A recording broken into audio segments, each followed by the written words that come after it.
Hello and welcome to the Post to Post podcast. It is podcast number 32 on January 21st, 2018.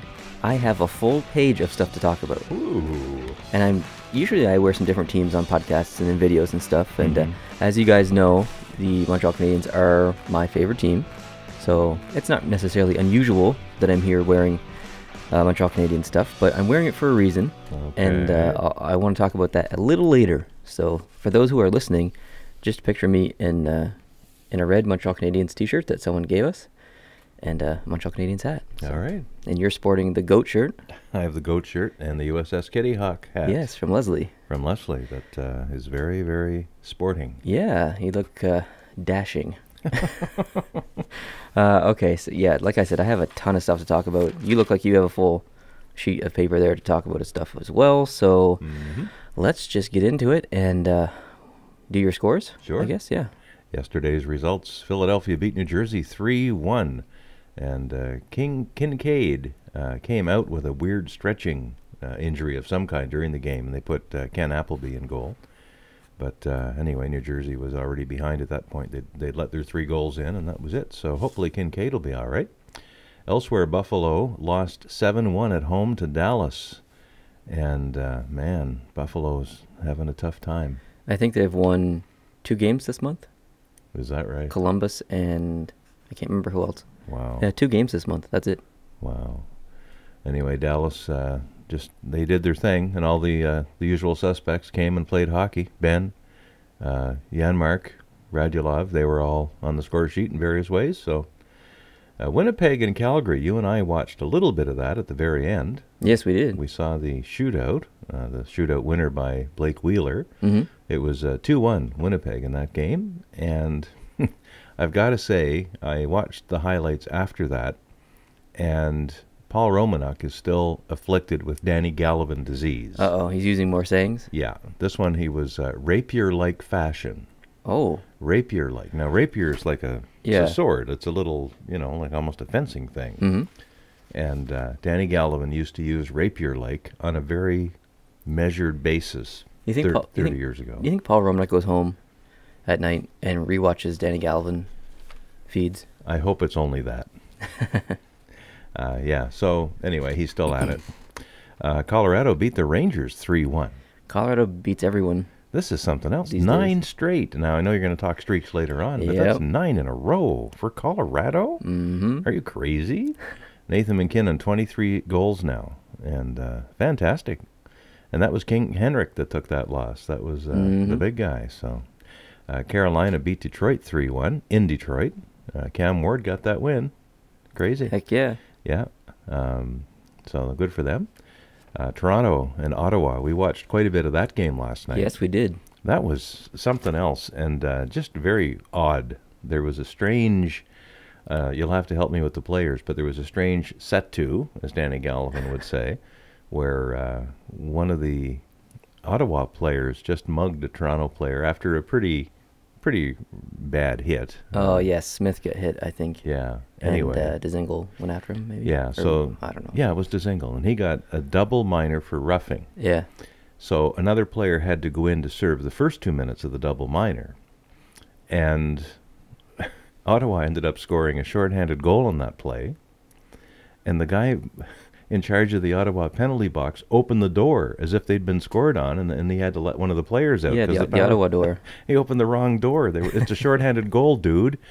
You work at the rink, right? You understand this part? Yeah, you know how the game works? Yeah, I remember what you said to me, too, last night when that happened, that perhaps Mr. Melnick was getting second-string people to work in his rink. But that's not it. They announced a power play goal as well. Yeah, even the announcer got it wrong. He announced a power play goal when it was actually a shorthanded goal. Yeah, like that was the worst part. Is that they didn't even get they got 2 things wrong. They were completely disconnected in that box. Yeah, it's almost like they didn't know who scored. Did you think Toronto scored? Because if Toronto had scored, it would have been a power play goal, and an Ottawa guy would have got out of the box. Yeah, Anyway, I don't know. I think they need some more talent there, not only on the ice but off the ice too. Yeah, I think so. Anyway, Boston beat Montreal 4-1. The score there was a little disproportionate to how the game actually went. Montreal did not deserve to win that game. for sure, and they did deserve to lose, but I don't think the game was as lopsided as a 4-1 score might No, suggest. it was basically a 2-1 game. Yeah. The entire game. So. Yeah, so Carey Price, he made some good saves. Rask made some better ones. He did. Yeah, and Carey Price made some good saves. And Pasternak. Pasternak. The guys in Nessum call him Pasternak, even though there's no O's in his name when it's written down. Now, we watched on TV en français hier soir, so I don't know what the English guys are calling him, but the French announcer was calling him Pasternak. That's what I call him. Which me too. I mean, I'm no angel. I sometimes I just throw random letters in people's names, so it's kind of like Don Cherry, but not as worse. Yeah. Or not as bad, sorry. What do you call Zibanejad? Zibanejad. Okay. What do you call De Benedetto in the NASCAR? I'm not even going to try to say that one. Anyway, Pasternak got 2 goals, and he's got 20 now for the year, so good for him. I mean, that line is just shut down. It's crazy. It's forget it. I think I read a quote from Pat Giretti saying, every time I stepped on the ice, I looked down the other end, and there they were, going to make something happen, Yeah. Pat Giretti actually got Montreal's goal. He's finally found the net. 7 goals in 7 games. That's crazy.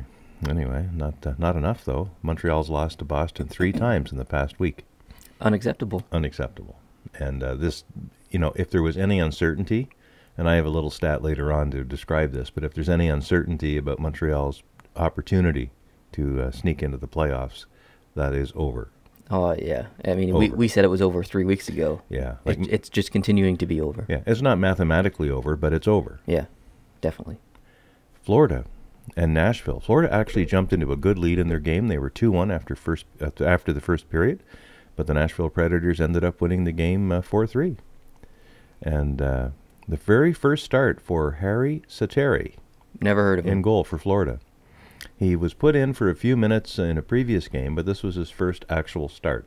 And he's a Finn, and he played quite well actually. He made some nice saves. Alrighty, Arizona over St. Louis 5-2. I don't want to talk about it. Okay. Yeah, Carter Hutton was the goaltender of record in that loss for St. Louis. Antti Ranta, he's getting her done. So, Is he? Well, he won the game.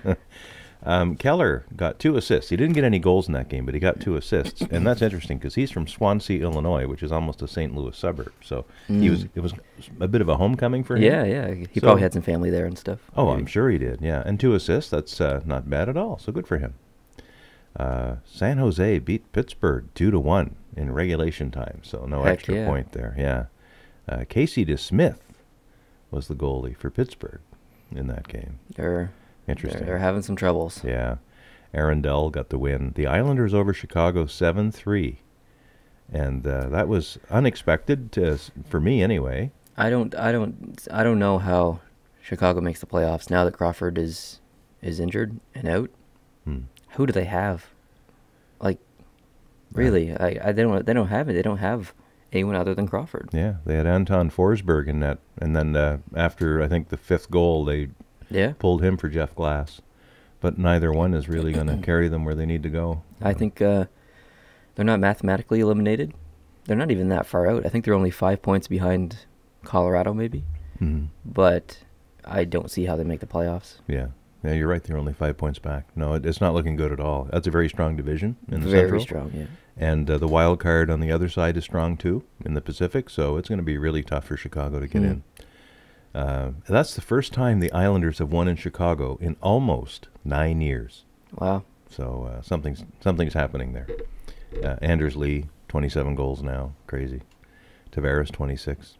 Minnesota beat Tampa Bay. I want to talk a little bit more about that because that was part of Hockey Day Minnesota. Right, yeah, you have some stuff to talk about. So I'll come back to that in a second. But Edmonton over Vancouver 5-2, and that was a game I didn't see the end of because it was on a little too late for me. I'm getting old. But Jujhar Khaira got another goal.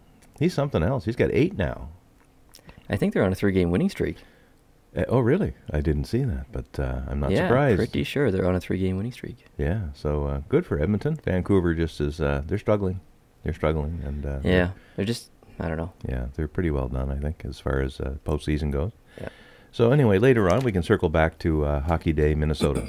All right, sounds good. All right. You mentioned streaks there with Colorado up 9. Do you know that that's the longest streak of any team this year? Oh, really? I did not know that. They tied it at 8, and with their win yesterday, they hold the record for this season. Nine games in a row. Yeah. Now, I don't know what kind of intricacy and what kind of breakdown Las Vegas does for its odds making. You can bet on almost anything. You can bet on a cloudy day in St. Louis, and I'm sure someone will offer you an opportunity there. Get odds on that.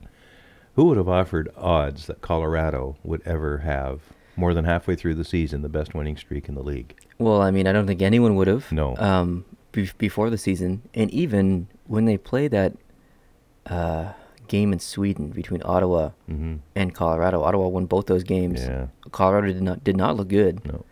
And now look at the two teams. Yeah. Really, eh? Yeah, that's Total true. opposite. That is true. It's quite amazing, really. Yeah. And I look at I'm getting ahead of myself here a little bit, but I look at the Colorado lineup, and I don't see a team on paper that can win 9 games in a row. No offense to all the players on Colorado, but I don't know. I think they're just in that one of those streaks, like just a hot streak. I don't think they can keep it up. Like no one can keep 9 games in a row up. But I mean, even if they lose one and go on another 3 or 4 game winning streak, I don't even see that happening. I just think they're just kind of in the zone right now, and they'll come down. Everyone does. Look at Tampa Bay. They've lost 3 games in a row. Now, you've probably followed this closer than I, but who have Colorado done this against? Are they playing good teams in this 9-game streak? Some of the teams have been pretty good. Well, Yep. Well, that's good for them. It's impressive. Yeah. It's amazing, and I joked a couple of videos ago that it was Nathan McKinnon's shoulders were sore, and his back was whatever, but because he was carrying the team. But they're getting contributions from everyone. It's pretty fun to see, actually. And I'll talk a little bit about my teams later on, and it has to do with this shirt. But okay, I'm getting curious now. So just to head back to the streaks, Colorado has 9, like we said. Nashville has 5. Boston has 3. Edmonton has 3. And everyone else has 2 or less. If you go over to the losses, Los Angeles has 6 losses in a row. They're out of the playoffs right now. They were once at the top of their division. That's incredible. Tampa Bay, 3-game losing streak. Chicago, 2-game losing streak. Detroit, 2-game losing streak, and it goes on from there. Some tough times for LA and Tampa, but Tampa's still the best team in the league. So I don't think losing 3 games is enough to worry. So you wonder about Tampa, because they had a pretty bad weekend a couple of weeks ago against Montreal and then Ottawa, Thursday night, Saturday night games, and they're still in the lead, but they're starting to get caught. And the Boston is just on fire. Boston actually has them in sight now. And, oh yes. I remember 2 months ago when Tampa was way ahead, and I'm sure I said something to the effect that no one's catching them. I'm not so sure now with Boston on this tear. I did mention 2 weeks ago that Boston could catch Tampa, and I said it not really thinking that they would, but thinking there's a possibility. And look where they are now. It's crazy. They're only 3 points back. It makes me think about the Jack Adams Trophy. Oh yeah. Who are the top coaches, do you think, that are in the running for the Jack Adams? You got to talk about Gerard Gallant. For me, it's between Gerard Gallant and there's just 2 people for me: Gerard Gallant and Bruce Cassidy for Boston. Because when he came in last year, and he took over from Julian, changed the system. They play a lot more offense now than they used to, and I think the players, they took a long time to get used to it. And I think they struggled with it last year because Julian was the coach there for like 8 years. I mean, they've been playing intense defensive hockey. And I think the summer did them good. And I think this is their first full year, new year, with the new style, new system, new coach. And I think it really has made the world of difference for that team. And I think Bruce Cassidy has to be in the conversation for Jack Adams. No, I don't disagree. I don't disagree. Interestingly, there was an article in The Athletic yesterday where Arpon Basu, who writes mostly in the Montreal beat, he was talking about how Claude Julien has himself to blame for Montreal's defeats by Boston in this last week or so. And I thought the article was going to be about bad coaching on the part of Julien, but it was actually about good coaching on the part of Julien when he was still with Boston, because he put together that Marchand, Bergeron line back in 2011 or whenever it was, and he picked Brad Marchand out of his role as an agitator and a bit of a ding-dong, and decided that he should be up on the first line and make him a real offensive player with hands and everything else. And it worked, and it's still working, and it's Julien's fault. Well, it's kind of funny you mentioned that, because last night they played Delorier with Galchenyuk and Drouin on the first line. Yeah. And he fit. I loved it. He fit. I don't understand it, but it worked. So if he has that same magic and he can bring that more to Montreal, great. Because those are three players that are still going to be around next year. Some won't be. Pacioretty hopefully won't be. Plekanec almost certainly won't be. Certainly not at a big price anyway. And that line, Nicolas Delorier, I find him a very exciting player to watch. Heck yeah. And I mentioned to you last night, and I think you agreed, even though he's a bigger guy, he has that kind of hunched over stance that Milan Lucic has. And he's tenacious. Totally. He gives 150% every shift. Yeah. It's awesome. And he's a hitter. And when he's on the ice, the other 5 skaters on the opposing team are always aware of where he is, because they don't want to end up on the other end of him. Absolutely. And we need more like that. He may not be the most graceful skater, goal scorer, or anything else, but he's a bigger version of Brendan Gallagher, and he doesn't fall down a lot. Yeah, exactly. I need to backtrack a little bit to Colorado. I had a lot of notes here, and I just didn't read half of them. So sure. They've only played 45 games compared to all the other teams in their division. I think they've played the least amount of games. They've got 55 points. Dallas has 48 games played. St. Louis has 49 games played. So Dallas has 58 points. St. Louis has 59 points. Colorado has 55 points, and they've got 3 games in hand on Dallas. That's right. And 4 games in hand on St. Louis. That's right. In one to 2 weeks, we could see Colorado in 3rd place in the Central. That is strange, but it could happen. It really could. It really, really could. And they might even be able to sneak up into 2nd. Yeah. It's crazy. I have a little trivia question for you. Oh, boy. Who is the only team in the West with a better goal differential than Colorado? The only team in the West with a better goal differential. Who is? Colorado has 20, plus 20. I'm going to say, just because of all their firepower, I'm going to guess Dallas. But Winnipeg. Oh, right. Okay. That makes perfect sense. Winnipeg has they're plus 27, their goal differential. That much? Wow. Colorado's 2nd with plus 20, and actually tied with Vegas, who has plus 20 as well. Wow. Everyone else in the West is below plus 20, yeah. That's thanks, Nathan. Yeah. McKinnon has 19 points in his last 9 games. Wow. 19 points in 9 games. Wow. That's remarkable. You can't say that he's not the biggest reason that they're there. That's right. And I don't think anyone is claiming that he's not, but no. Yeah. This is unhockey related, but I wanted to put it in here because it's important to us. When you guys send us packages, please please put gift on the customs form and put the value at like $10 or something like that. Do not put like retail value for whatever you bought or whatever you're sending, and especially if it's used, because we got a package with some jerseys that someone was sending us that I knew was coming, 3 jerseys from their personal collection, used jerseys, not new, and we had to pay $75 to accept the package, and that's a lot of money, and I appreciate the gifts and everything, but I'm not interested in paying $75 for stuff. I already have so many jerseys. I don't have enough room for any of them. So please, number 1, don't send me any jerseys. Number 2, if you do, even just because you want to, please put the value below $100. Put it like $10 and make sure it says gift, because I can't accept any more packages that have duty like that. That's really unfortunate, because someone is trying to do a nice thing.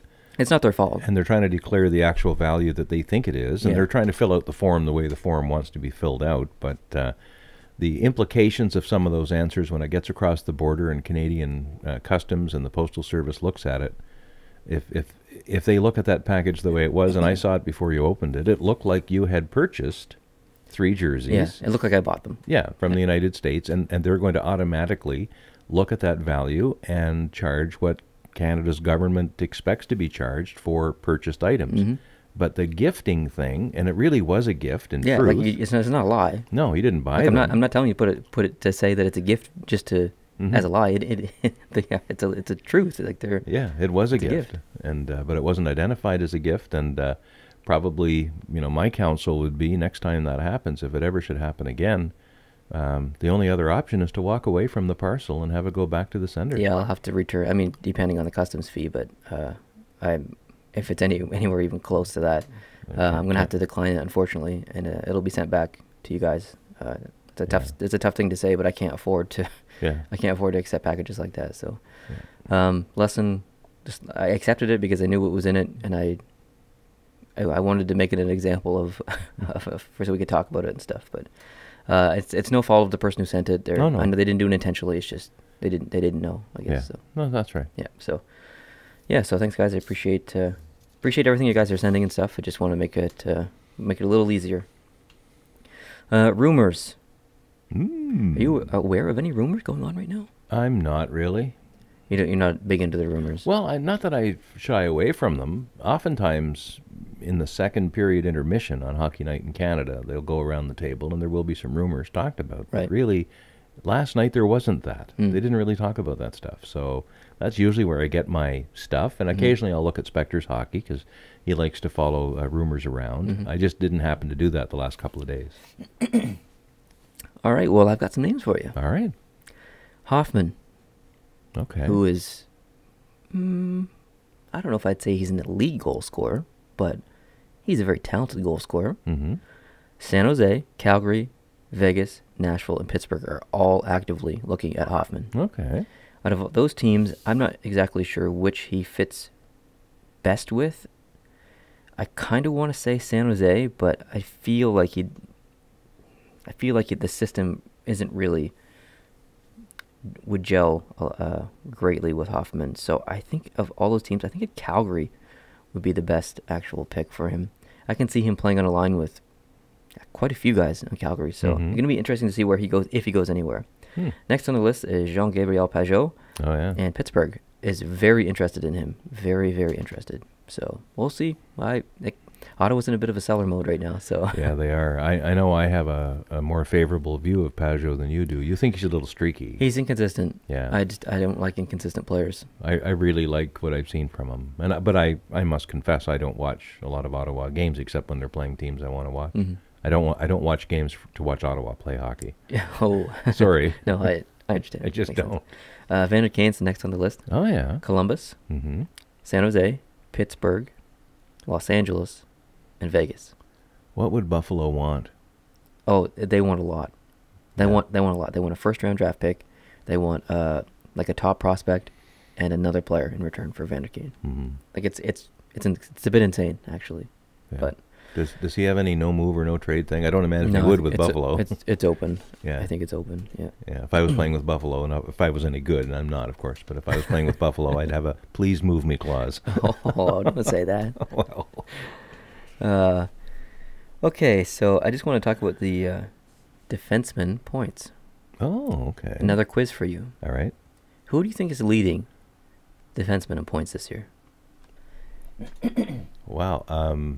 After watching the last week of hockey and seeing some nice defensive performances, I honestly do not know. It's kind of a weird year. Yeah. We don't really have anyone who's like Brent Burns last year, or Doughty, or BK Subban, or anyone like that really going crazy. Subban got a beauty yesterday. A beauty. A one-time slap shot, and it's just nothing but net. So I would think he would be in the running somewhere, but obviously he's not. He's fourth. Right. Now, I did notice, and the announcer on TVA said en français last night, that Zdeno Chara had moved into the lead, or a tie for the lead, for plus minus. Yeah, plus minus, but definitely not points. Not points. Okay. Go ahead. There's one player with almost 10 more points than any other defenseman. Oh, man. John Klingberg has 46 points for Dallas. Wow. As a defenseman. The next defenseman who has the most points up to that is Brent Burns with 37. So it's almost a 10-point spread between first and second for the defenseman. That's points. crazy. It's amazing. John Carlson has 36 in third. PK Subban has 34 in fourth. And Shane Gostisbehere has 33 in fifth. Is Klingberg a power play point guy? Yeah, he's on the power play. Yeah, I think, actually Dallas changes their mind quite a bit, I've noticed. Sometimes they play that fourth winger on the point, and sometimes they play another defenseman. They kind of switch it up. I think it's a lot of line matching a little bit, depending on who they're playing. But all right. yeah, he gets a lot of power play time. Cool. Cogliano got suspended 2 games. We talked about this last week in the podcast because it had just happened. Mm-hmm. So Cogliano was the current active Ironman in the NHL. He played the most amount of games without missing one due to injury, suspension, whatever. I think it was like 690 games or something like that. He got suspended 2 games for a hit that he laid, and it's ended his Ironman streak. And he is devastated because of it. He is devastated. Is that right? Yeah, he's very upset about it. So wow. I'm upset about it too because I didn't think he has no history. And I don't think it was a hit that shouldn't have never happened. Mm-hmm. It was malicious. However, I don't think it deserved 2 games. For someone with no history, give him a fine. Give him a $10,000 fine, something like that. He's a first-time offender. I thought 2 games was excessive. I find the NHL player safety is really inconsistent with their fines and their whatever. And I'll move on to that next because Dustin Brown, who has a lengthy history of dirty hits, dirty plays, and stuff, got fined only $10,000 for cross-checking Justin Schultz into the boards while Schultz was on his knees. I don't know if you saw the play. I did not. So Justin Schultz went down on his knees to play the puck or something like that. The puck was gone, and Dustin Brown skated. He took probably 2 or 3 strides. He had time to make a decision, and this is my problem. And he cross-checked Schultz while he was on his knees in his face into the boards. And it was intentional. He had time to make a decision. He had time to stop. And he definitely had time to not cross-check him. He's on his knees. It's not like a regular play. He had to bend down and cross-check him in the top of the shoulders. I was disappointed that this wasn't an actual suspension based on Dustin Brown's prior history. So if this had been anyone else, $10,000, sure, that's fine. But with the history, I don't understand it. The inconsistency here is just driving me crazy. In the same game, Malkin got fined for spearing Dustin Brown. He got fined $5,000. Wow. And it was most definitely a spear. Yeah, right in the Toodleberries. Oh, no. Yeah. Ouch. Dustin Brown went down and went to the bench after that. So I guess a little bit of revenge. Maybe that's why they didn't suspend him, because he got it in the beans. So anyways. Next on my list is Seattle names, and I read them off to you last night. You did, and I wasn't impressed with almost all of them. Yeah, there wasn't really any that kind of stood out and was so far ahead of all the others. I do have my favorite, and I want to read them all. And maybe you're going to do this anyway, but where's these names coming from? You should get the source. Right. So the Seattle group that is in charge of renovating the Seattle Arena. The same group that was in charge of placing a bid to the NHL to potentially become an expansion franchise that the NHL accepted. Accepted the bid to be considered to be an NHL franchise in the future. This is the group that came up with these names. They submitted them legally to have them trademarked or whatever, copyrighted, so they could use them if they wanted to. And so some of these names are kind of not really silly, but they're covering all their bases because they don't know what they're going to call the team, so they want to make sure. So they picked 13 names, they submitted them, they registered them with the U.S. government or whoever the heck they do that with, and I'm going to go through them and one by one, and I want you to give me your opinion on each one. All right. I already read them to you, you already know what they are, but we didn't really spend a lot of time talking about it. So Cougars, Seattle Cougars, how does that sound? I'm 50-50 on that one. Yeah. 5 out of 10. That's kind of where it's another cat. Yeah. Another cat. Last thing we need is another cat. But okay. Seattle Eagles.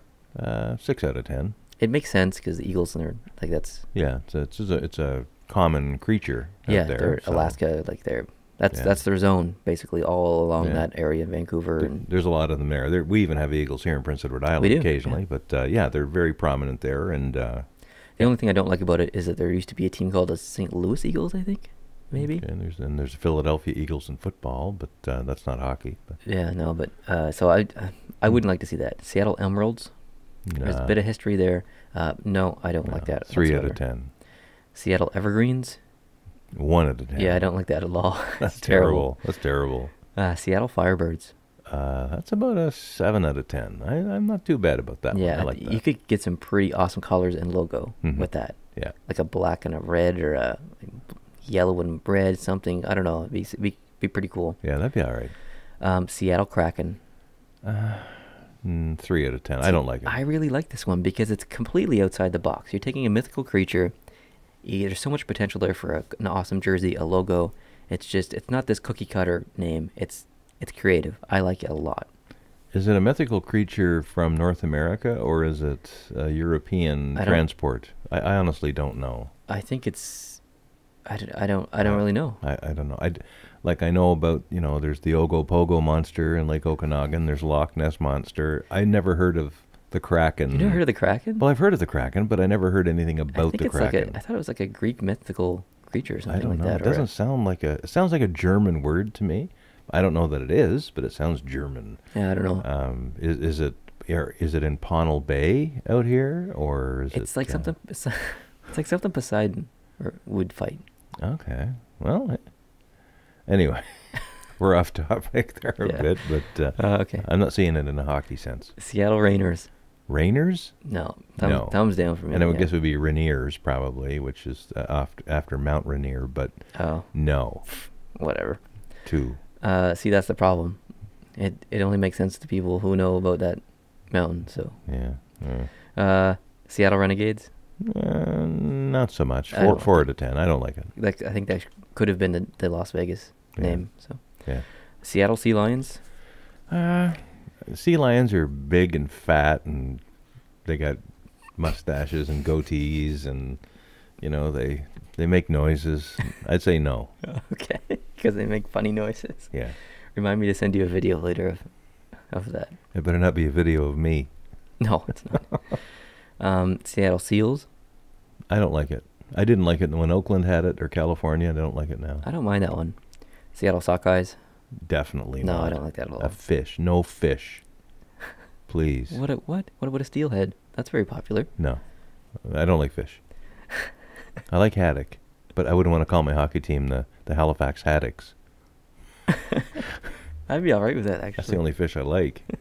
And only with a lot of batter on it. Oh, jeez. No bones. Seattle Totems. I'm not opposed to that a whole lot, but I don't like it nearly as much as some of the others. So I'd say about 4 out of 10. I like that it pays homage to the history and stuff, but it doesn't roll off the tongue. I don't. And when you mentioned Firebirds a while ago, I pictured maybe a bird from the top of a totem pole as filling in or feeding into the Firebird name, and then you can cover both. I think that would be neat. But just the totems. I no. Yeah, I don't know. It doesn't sound right. But. No. Okay, the last one, Seattle Whales. No. There's already the Canucks that has a whale on the logo. Yeah. And then the Whalers, you can't take the name Whale.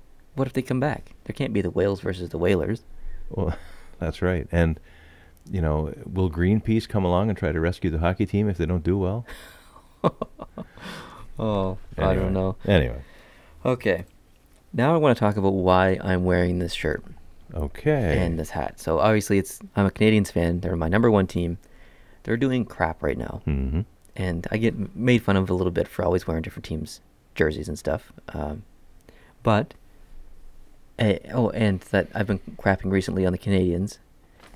It's because they deserve to, number one, they deserve to be crapped on. And number two, I actually want them to do bad. Like, I don't want them to be this hover team, this hover bubble team outside the playoffs and get, I don't know, a 13th overall pick or something. I actually want them, I don't want them to tank, but it's like, here, I don't want them to tank. I don't want the players to tank. I want the Mark Bergevin, the GM, and the team in general, the management, to accept that it's not going to happen and to rebuild. So I want them to rebuild a little bit. So I want them to fall down in the standings. That's my logic. So I don't want them. I don't want the players to intentionally tank. Just that's on the record now. Okay. So I have my favorite team, the Canadians, and even though they're doing crap right now, and I want them to lose, I guess technically, I still support them. I still love them. They're my number one team. They'll probably always be my number one team. And I want to talk about some of the other teams I have. So there's teams that I actively like, and there's teams that I don't hate. So the teams I actively like is Montreal's number one, and you guys probably already know all this stuff anyway. Number 2 is San Jose. Number 3 is Dallas. Number 4 is St. Louis. Dallas and St. Louis are kind of tied. 5th is Colorado. Right. Colorado used to be my favorite team for like 8 years when I remember. Patrick Waugh left. Gave me fits. And then 6, Carolina. So those are the teams that I would say that I actively like. All the teams after that, I would be happy if they won, but I wouldn't jump up out of my seat or anything like that. And then there's other teams that I just don't hate that much. Okay. But those 6 teams are really the only teams that I actively like. And I want to go back through all the previous Stanley Cup winners and who they played and if I was happy or not. Because I want to prove a point of how long it's been since I've been happy with the Stanley Cup winner. Okay. 2017 Penguins. No, I did not want them to win. Not happy. 2016 Penguins. No, I was not happy. 2015 Blackhawks. No, I was not happy. 2014 Kings. No, I was not happy. 2013 Blackhawks. I was happy that they won because they were playing Boston, but I wasn't happy because it was the Blackhawks, so I still wasn't happy. So you weren't going to be happy either way. Exactly. Yeah, okay. I didn't even watch that series, I don't think. 2012, the Kings. I actually was happy about that because I think they came in 8th and they were underdog team. I liked that run, but I didn't jump up out of my seat. 2011 Bruins, not happy, mainly because they were playing Vancouver, actually. I was actually fairly happy. Really? Well, yeah, because that was the... And back then I had much more hate on for Toronto than I do now. Oh, yeah, 2013 was the year that they... Yeah, 13 was the year they knocked out Toronto, but 2011, they beat Montreal in overtime in Game 7 in the first run there. And so many times, Montreal has lost in the early rounds to the team that eventually goes on and wins the Cup. Carolina in 2006. They lost to Carolina in 2006. They lost to Tampa Bay. They lost to Boston. It's kind of a trend. Yeah, and so it actually gives me hope that Montreal couldn't have been that bad because the team that beat them won the Cup. So I take a little bit of value in that. All right. But anyway, that's why. And even teams that don't win the Stanley Cup, Philadelphia did it in 2010. Rangers did it in 2014. They got close because they beat Montreal, but they didn't get all the way. But yeah, Philly was 2012, I think. 2010. Okay. Fine. That's when they went on the run. Yeah, they had Washington, Pittsburgh, and then Philly beat them. I thought that was 2012. Nope, 2010. I defer to the hockey expert. I'm 110%. I'm 112%. No, you're right, I'm sure. 2010 Blackhawks, they beat Philadelphia. I was happy about that because the Blackhawks, that was their first Stanley Cup. Yeah, that was nice. So that was nice. But I wasn't jumping up out of my seat. 2009 Penguins, I was okay with that. It was Sidney Crosby's first Cup. They beat Detroit, who was a powerhouse at the time. Nice. Yeah. 2008 Red Wings, no, I was not happy. 2007 Ducks, no, I was not happy because they were playing Ottawa. 2006 Hurricanes, no, I was not happy. I was devastated because they were playing Edmonton. Yeah, Justin Williams almost blinded Saku Koivu in that series, and Montreal was up 2-0 when that happened. I don't want to talk about it. Okay. Me neither. 2004 Tampa Bay. No, I was not happy because they beat Calgary. 2003 the Devils. No, I was not happy because they beat Anaheim. 2002 the Red Wings. No, I was not happy because they beat Carolina, and the Red Wings were just winning everything then. 2001 the Colorado Avalanche. That was the last time I was seriously happy that a team won the Stanley Cup. 2001. So I've been waiting a very long time for one of my teams that I actively cheer for to win the Stanley Cup. And I know Carolina's in 6th. I put them on the list. But back when they went to the finals and when they won the Cup, I did not really like Carolina that much at all. I didn't either. So it's been a very long time since I've been happy because of a Stanley Cup win. So I'm just devastated. Like I get so crushed when San Jose lost to Pittsburgh. I was devastated. Mm-hmm. And even Nashville last year, I was really, really frustrated.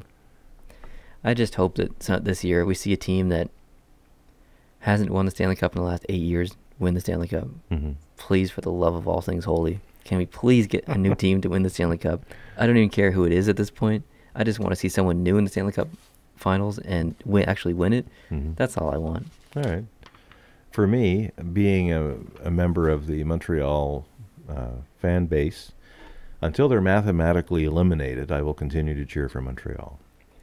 I was going to ask you the question, when was the last time a team won the Stanley Cup that you were happy about? 1993. And I knew you were going to say that, but I mean, when was the last time a team won the Stanley Cup that you weren't upset about?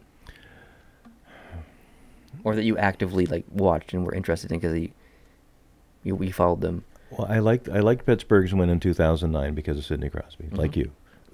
I like the Blackhawks' first win in a long time. And I still picture Vince Vaughn in the stands and all the excitement in Chicago when that was all happening. I like that. Yep. I haven't liked very much other than that. But I really, to find absolute joy when the Cup was won, it would be 1993. So you've been waiting longer than me. 25 years, and it'll be more. Mm-hmm. Yeah. And Rangers fans are waiting almost as long. And Yes, Leafs they are. fans are now 50 years plus. And I feel for them. I really do. Mm. And if Toronto went on an amazing run and got their game back, and right now, they had one win last night, but it's been a pretty bad couple of weeks, I would not be upset. And 10 years ago, 15, 20 years ago, I'd be very upset if Toronto won anything. But I'm not now. Wasn't there 2 championships, the Argonauts and the Toronto FC in soccer? Mm-hmm. They've both won their championships recently. Yeah, they have. And the Raptors have gone in the Raptors. playoffs. You know, they haven't won lately, or they haven't ever won the whole thing. No, but They get in the playoffs. so I don't know. It's good time to be a fan in Toronto, I think. I think it is overall. Yep. There's a lot to be worried about. Next year is a big thing to be worried about with the 7 contracts coming up or whatever it is. And there's not enough money to pay them all, and you're going to have to make some hard choices. Yep. And that's, this year's is, I think this year was the year they needed to really make some big noise. And they might still have a chance to do that. The season's only half over, really. But it's not looking good. Like I don't see Toronto as the team that can go up against the Capitals or Tampa Bay or Boston in a 7-game series and come out of that with a win. I can't see it happening. Yeah, I mean, I said this in the video I did with Andrew this week. They are huge puck watchers, and I said it in the game last night because on that shorthanded goal, there was 3 of them in the corner puck watching. Yeah. And I think I said it like 3 times, and then the announcer said they were too busy puck watching. I'm like, yep, I know. And I can only say that because, and I said this in the video, I can only say that the Toronto Maple Leafs are a puck watching team because I'm a fan of the biggest puck watching team in the league, the Montreal Canadiens. So I can recognize it very easily. We're experts at puck watching. Yeah. Zach Smith skated down into the right-hand corner, and all 3 Leafs they weren't even going after him. They were just standing there Just like, looking. yeah, oh, he's pretty. Yeah. And then he just flipped the puck out to Pyatt, and boom. And it was hilarious. It's crazy. And I could just see, it's a good thing Toronto came back and won that game. Oh, yes. Because I think Babcock would have been going through a lot of gum. Yeah, and Andrew Pillock will be uploading a video and pop a few blood vessels. It's good. Have you seen his videos after they lose? I haven't. It's entertaining. It's because it's so genuine. Mm-hmm. Like he's genuinely upset. So he's speaking from the heart. Sure. And it's pretty good. You should watch them. I should, yeah. I shall. They're still up, probably, so. Oh, well, yeah. Hopefully there won't be too many more to watch. Hopefully for Andrew. All right, well, that's all I got, so. Well, further to your desire for Montreal to do well in the future, and perhaps at the expense of the now, I've just gone to moneypuck.com, which is a site, one of many sites, that does statistical predictions based on teams' performance. Okay. Right now, there are 5 teams out of the 31-team NHL whose percentage chance at becoming the first-round draft picker is better than their percentage chance of getting into the playoffs. Okay, this is going to be interesting. All right. Right now, the Arizona Coyotes have a 0% chance of making the playoffs and a 15.6% chance of getting the first pick. The Buffalo Sabres are next with a 0.09% chance of getting in the playoffs and a 15.2% chance of getting the first pick. Then it's Vancouver with a 1% playoff chance and an 8.8% first pick chance. Ottawa is next, 1.93% getting in the playoffs and 9.8% chance of getting the first pick. And finally, your Montreal Canadiens have a 7.14% chance of making the playoffs. Really? And a 7.3% chance of getting the first round pick. So those are the only 5 teams that have a better chance of getting the first pick than they do getting into the playoffs. That's interesting. And the top end of things, for fans of other teams that are actually playing good hockey, the number 1 playoff chance team, according to MoneyPuck.com, with 10.6% chance of winning the Stanley Cup, is the Boston Bruins. Really? Now, I don't know how they do their stats. There's an explanation which I did not read because Tampa Bay is actually ahead of Boston in the standings, but they're number 2 in this list, 9.9%. And then in third is Winnipeg, 8.3% for winning the Cup. And there's a tie for fourth, the Vegas Golden Knights and the Dallas Stars at 8.1% of winning the Stanley Cup. Very interesting. Very interesting. So I thought you'd like that. Yeah, I did. Back to the Hockey Day, Minnesota. As it turned out, and it doesn't always work out this way because the Minnesota Wild have been a good team but not an outstanding team. What they do in Minnesota on this very special day once a year is on the Saturday, Fox Sports North, which is a regional Fox sports channel, they broadcast a whole range of games, including high school hockey, college hockey, boys and girls, and ending that night with the NHL game. Cool. And they cover it all very seriously, and it's great. So as we know, the Minnesota Wild beat Tampa Bay 5-2, but earlier that weekend on the Friday game, in a girls' game, St. Cloud Icebreakers and the Sartell Sauk Rapids. Here we go again. Can't read your own writing. Tied 3-3. And in Saturday play, boys, St. Cloud Cathedral beat St. Cloud as crosstown rivalry 8-3. You're fascinated with that lava lamp. I promise you, I'm listening to you. I'm just watching the lava lamp. Yeah. In women's play, St. Cloud State beat Minnesota Duluth 2-1 in a shootout. And in high school boys, Moorhead over Centennial 3-2 in overtime. Men's college hockey, Minnesota State versus Mankato. Or Minnesota State University Mankato defeated the St. Cloud State Huskies by a score of 8-3. Whoa. So St. Cloud State, well, we follow them a little bit because of Ryan Paling. He did get an assist in that game. But all that happened in the St. Cloud area this year. And they pick a different town to host it. So next year it's Bemidji, Minnesota, and in previous years it's been other parts of Minnesota. This has been going on for 10 or 15 years. Hockey Day, Minnesota, and it's day long, even on the Friday now.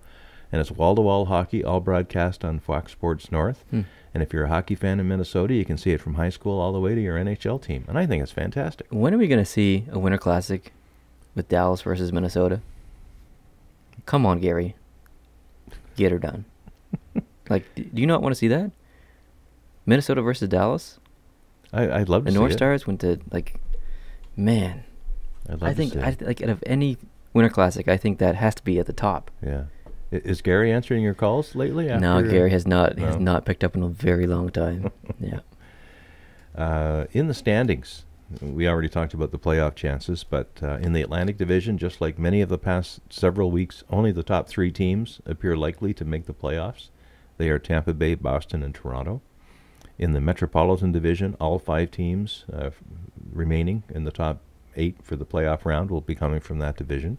Washington, the Devils, Columbus, and the Rangers, and Pittsburgh so far, although Philadelphia Flyers actually have a better plus rating in my system than Pittsburgh. They're actually a +6.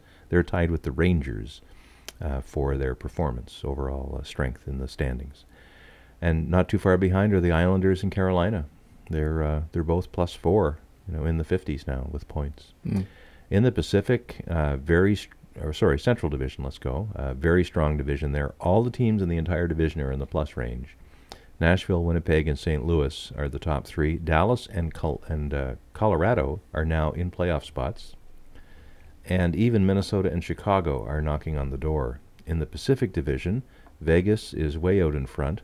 They have 64 points now, and they're a plus 19.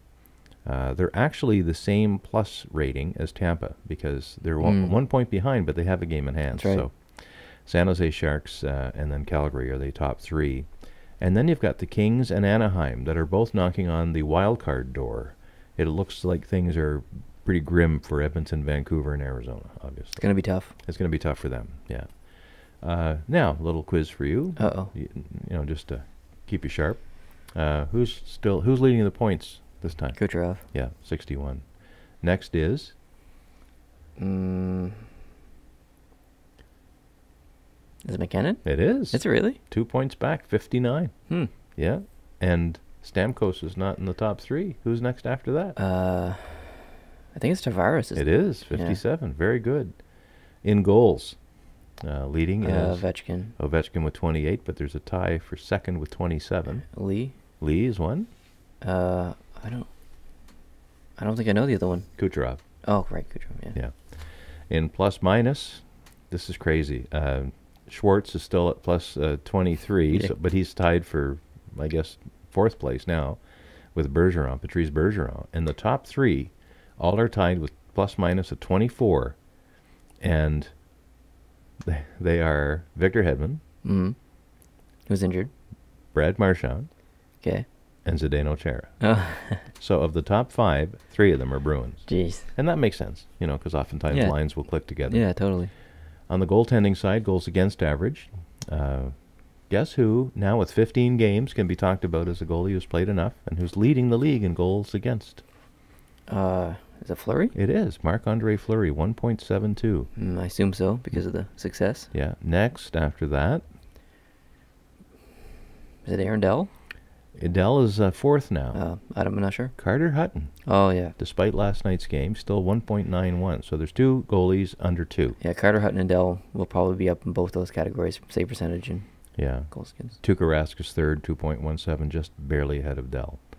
In save percentage, Fleury again, 9.45.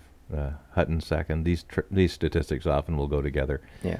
But wins is the Vasilevsky is the longtime winner of that category so far. Vasilevsky's got 27 wins now. Holtby and Hellebuck are tied for second place with 24 apiece. So some milestones were reached in the past week. Not necessarily just last night, but in the past week since we were last on the air from the broadcast center. Patrick Kane got his 800th point. He did, yeah. Matt Cullen got his 700th point. Ooh. And that was just last night. Alexander Radulov got his 200th point. Derek Engelland got his 100th point. Ryan Getzlaf got his 600th assist. Wow. That's awesome. Ken Hitchcock coached his 1500th game. Holy moly. And Phil Kessel got his 700th point. So some pretty good milestones there. Lots happened there this week. Yeah. Now, the only other event that I want to touch on, hockey-wise, I do have a little chat about football I want to do before we're done. Sure. Because today's a big football day. Yes, it is. But on the hockey side, earlier this past week, they raised the 88 into the rafters in Philadelphia. Right, Lindros. And it was a really well-done ceremony. Usually, being Montreal fans, we know how classy the Montreal Canadiens can make their ceremonies with torches and fancy displays and all the old guard come out. That's great. Philadelphia did a fantastic job. Yeah, they did. They took a big sheet that was all around the score clock at the top, and on that sheet, they used it as a projector screen. And they projected highlights from Lindros' career as a Flyer onto that. And then when the presentation was over, this was all pre-game, the sheet dropped down to the ice. And in the middle, that was hiding behind the sheet the whole time, was Lindros, surrounded by all of the trophies he'd won. So it was really something. It was very well done. Yeah, and then they had people come out. Holmgren did a long speech, and welcoming him, because there's been a lot of political problems with Lindros and the Flyers, and Lindros in the NHL generally. Totally, yeah. And you were only 5 years old when all this happened, so I thought what I might do is give you a little quick history refresher on the career of Eric Lindros and how it all started. He was a very outstanding player in the OHL. And I think I don't know if it was the Oshawa Generals or who it was he played for, but he was in the OHL. And in the 1991 draft, it was clear he was the number one pick. And Quebec had the number one pick. And he made it well known that he was not going to play hockey in Quebec. Now, he didn't actually say the words, but, in a quote that you could play on a tape recorder. But and his parents had a lot to do with that as well. I think there was a bit of that as well. So there was a lot of toing and froing, a lot of people wondering if Quebec would, rather than draft a number one guy that they might not be able to sign and put in the uniform, would they trade that pick away and get some assets for it? Quebec said, no, we're going to pick him. And they did. Quebec picked Lindros, and he got called up to the stage. They gave him the jersey, and he held it in his hand. He did not put it on and would not put it on. He said a few nice things that didn't cause a lot of controversy at the time, but he didn't sign with Quebec in that entire first year. He went back to Major Junior and played a whole year back in the minor league. And then the following draft, the 1992 draft, Quebec finally decided that they were going to trade his rights. And but here's the interesting part. I don't know if you know all this. Quebec actually made deals with two teams. They made a deal with the New York Rangers, and they made a deal with the Philadelphia Flyers at the same time. And the NHL had to actually have an arbitrator come in many days after the draft itself and decide which trade was the real trade. Okay. And I think I've heard a little bit about this. All right. Yeah.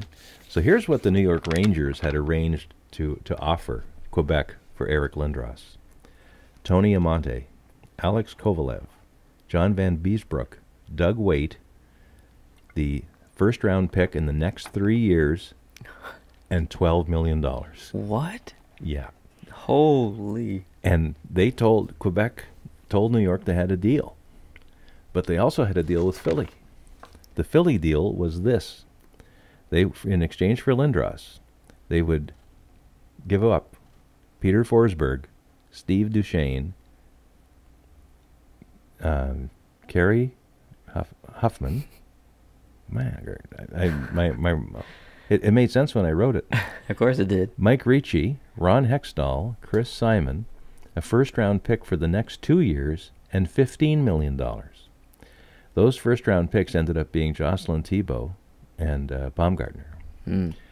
So it turned out that these two deals were made 80 minutes apart, and the arbitrator had to figure out which deal was first and which one was valid. And the criteria they used was when Quebec made the deal, they put that team in charge of contacting Lindros and welcoming him to that team. And that phone call was first made by Philadelphia. They made the call, and they welcomed, they called the Lindros household or the family. They welcomed Lindros to the team, advised him that the trade had been made, and said they couldn't wait to see him. So that call happened first. So I don't understand this. Why did Quebec make two deals? I don't know. Actually, I think they had several different executives working the deals at the same time. Okay. And this is in the days before text messaging. So I think that they just, two guys probably both thought they had the authority to make a done deal. They both did it right around the same time, and then they had to use a different criteria to decide which deal actually got made officially. And for the official status of the deal, they chose the phone call as the trigger.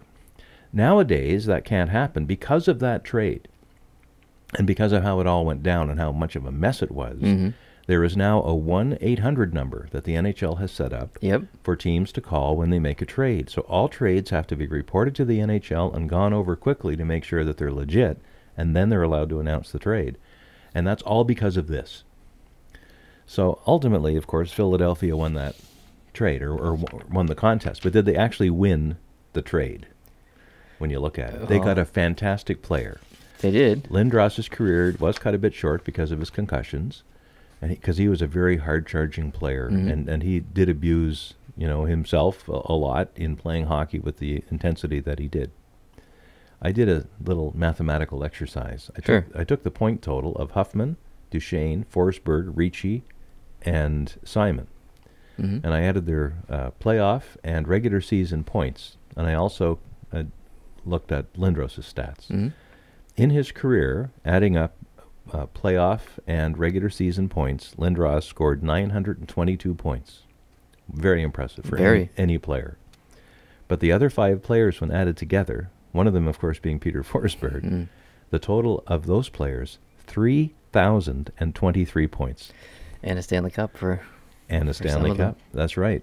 Peter Forsberg, Chris Simon, and Mike Ricci all won the Cup within a couple of years of that trade.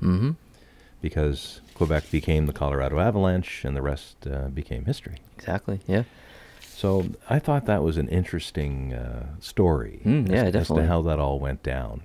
And it was very messy. And it was... the good thing about it, though, Lindros was portrayed as a greedy guy that was, standing up against the league and being difficult to deal with. But up until that point, players were really owned by their teams. Even though they had agents back then, and there was, more fairness than there would have been back in the 60s or before then, it was still not thought of that a player would decide amongst, himself to say, no, I don't think I'm going to sign with you. And it really took some power away from the league and put some power in the hands of players generally. So in the great scheme of things, it was probably a good thing to help balance the power structure in the NHL. But it was very tense at the time.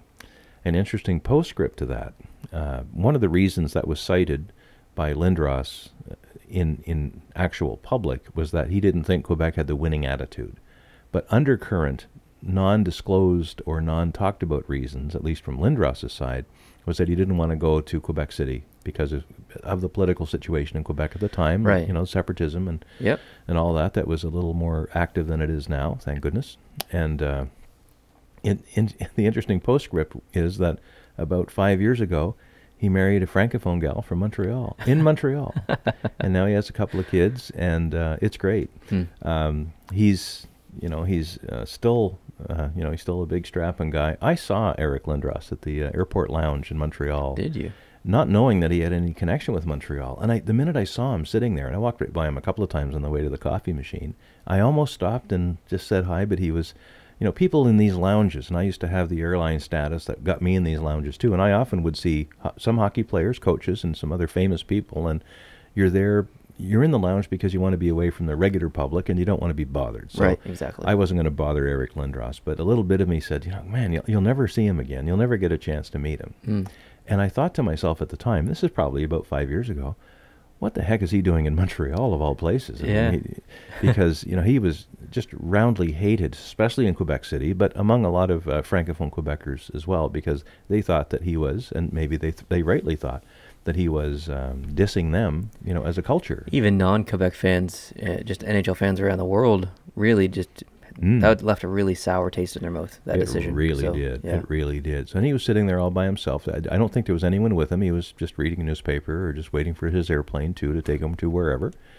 And he seemed a bit smaller in person than I thought he would be, but he was still a really big, a very robust man. He was a tough-looking dude. But, so... Cool, yeah, that's a good story. Little anecdote there. Yeah, definitely. So before we're done, I guess what are we looking at for time? About an hour and 2 minutes. Okay, that's not too bad. Not as bad as I thought. Yeah. We talk a little football, and then we'll do the fishbowl. Oh, the fishbowl, right. We forgot last week. Well, football, none of my teams, I really only cheer for the Packers, but I like a few other teams, but no one's really left. But the story of the Minnesota Vikings... Heck yeah. ...is so compelling that how could, unless you're a big fan of Philadelphia or Jacksonville or New England, and there are lots of them out there, if you cheer for anybody else, you gotta like Minnesota's story. Heck yeah. I'm all about Minnesota. They've been to the Super Bowl several times and lost each time. They've been to the conference finals and lost. And it's the way they've lost. Field goals from a guy who never misses all year that goes just wide when you really need that field goal at the end of the game. It's just so many bad things have happened. And guess where the Super Bowl is being played this year? Minnesota? Minnesota. They would be one of the, if not, well, in a long time certainly, maybe ever, team to actually play the Super Bowl in their home park if they could get to that stage. So wouldn't that be great? I'm trying to go back in my mind. I think the last team to do that. I don't know if it's happened. I don't. I really don't. I don't follow it that closely. I'm sure the comment section will. Didn't Dallas do it? I don't know. Yeah. Anyways, I don't know. But yeah, for those who don't know, who didn't watch our football video on the other channel, Vikings are my favorite team. So. Yeah, and the way they got into the NFC final with that weird thing that happened last weekend with the missed tackle and all that was crazy. What time does that game start? That game starts, it's the evening game, the Minnesota game. I think it'll probably get rolling around 7 p.m. Eastern time, or about 8 o'clock our time. 8 hour time, yeah. Yeah, and the New England-Jacksonville game, that goes at about 4 p.m. our time or 3 o'clock Eastern. I probably won't watch much of that. I'll watch a bit of that, but if New England gets really far out ahead, I'll probably just turn away because New England's won it a lot. Yeah. Tom Brady's 40. He might not have another chance. I don't know, but apparently his hand's been bandaged up the last few days, and no one's saying what's going on there. So that just could be crazy spy cloak and dagger crap. Yeah, definitely. Yeah. All right. Yeah. Want to do the fishbowl? Yeah, I do. And are we going to do two? Because we missed last week, or are we just going to do one? We'll just do one. All right. Yeah. That lava lamp is fantastic, isn't it? Yeah. Like I said earlier, I was listening to you, but I was watching that. But yeah, it's very soothing. Yeah. All right. Well, let's roll the intro.